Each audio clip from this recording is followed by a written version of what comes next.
Jonathan Dubin, the greatest reward of all. The greatest reward of all. Jonathan Dubin.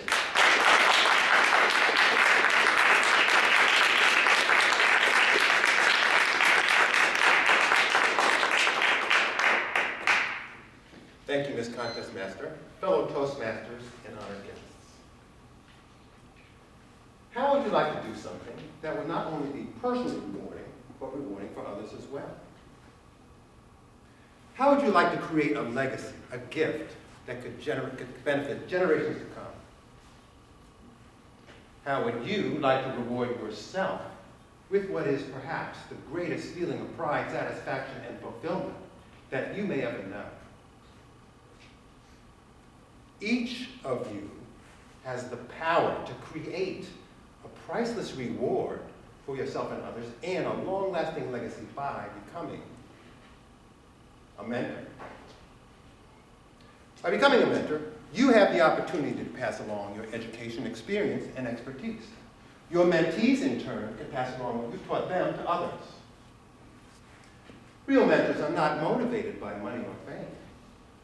Real mentors understand that their lives are enriched by the pride and satisfaction they gain when the people they mentor succeed. I certainly would not be where I am today were it not for the mentors in my life. The first mentor in my life was my late mother, Ethelyn. My mother was a force of nature, like a tornado. My mother was a highly intelligent, incredibly strong-willed woman who was born in 1929 in Boston, Massachusetts during the Great Depression. She was the daughter of Caribbean immigrants. She didn't have much when she was growing up, but she did have a big, ambitious, audacious dream. She dreamed of becoming a doctor. That was an impossible goal for a black woman growing up in the United States in the 1930s and 40s. When she realized that she could never become a doctor herself, she decided that she was going to live her dream through her firstborn son, who happened to be yours truly. My earliest memories are of my mother telling me how I was going to be a doctor one day. Of course, I wanted no part of that. Although I had an aptitude for math and science, I liked sports. I wanted to be a tennis player. Yeah, good shot. She was having none of that. Bad grades in school, unacceptable. Failure, not an option. Ma, can I go outside and play tennis now? Not now, son. You have to study. Delayed gratification. That was her favorite phrase. Did anyone else's mother ever say that to them? Ma, can I go outside and play with my friends now?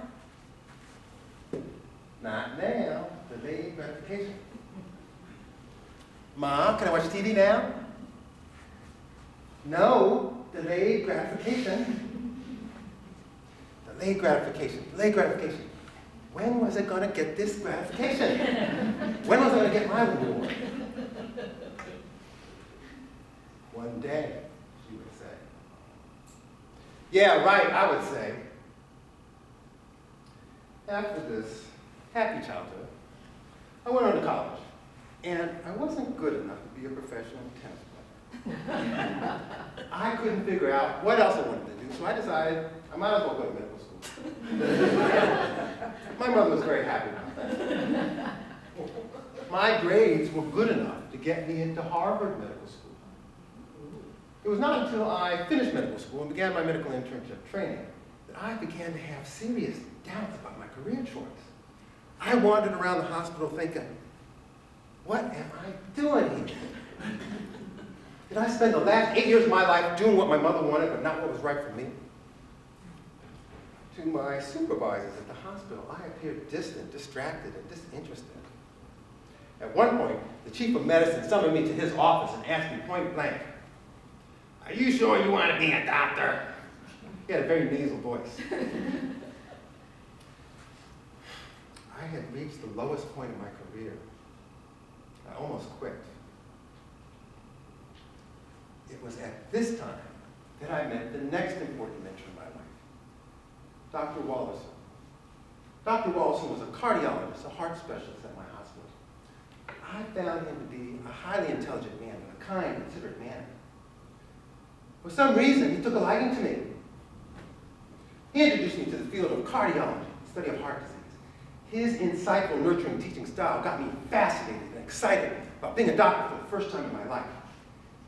His encouragement sparked a fire of enthusiasm inside of me that gave me the motivation I was missing to excel in my medical training. Years later, I realized how, at different times and in different ways, my mother and Dr. Wallison gave me the mentoring I needed to succeed. My mother built into me the foundation for a strong work ethic and the discipline needed to become a doctor.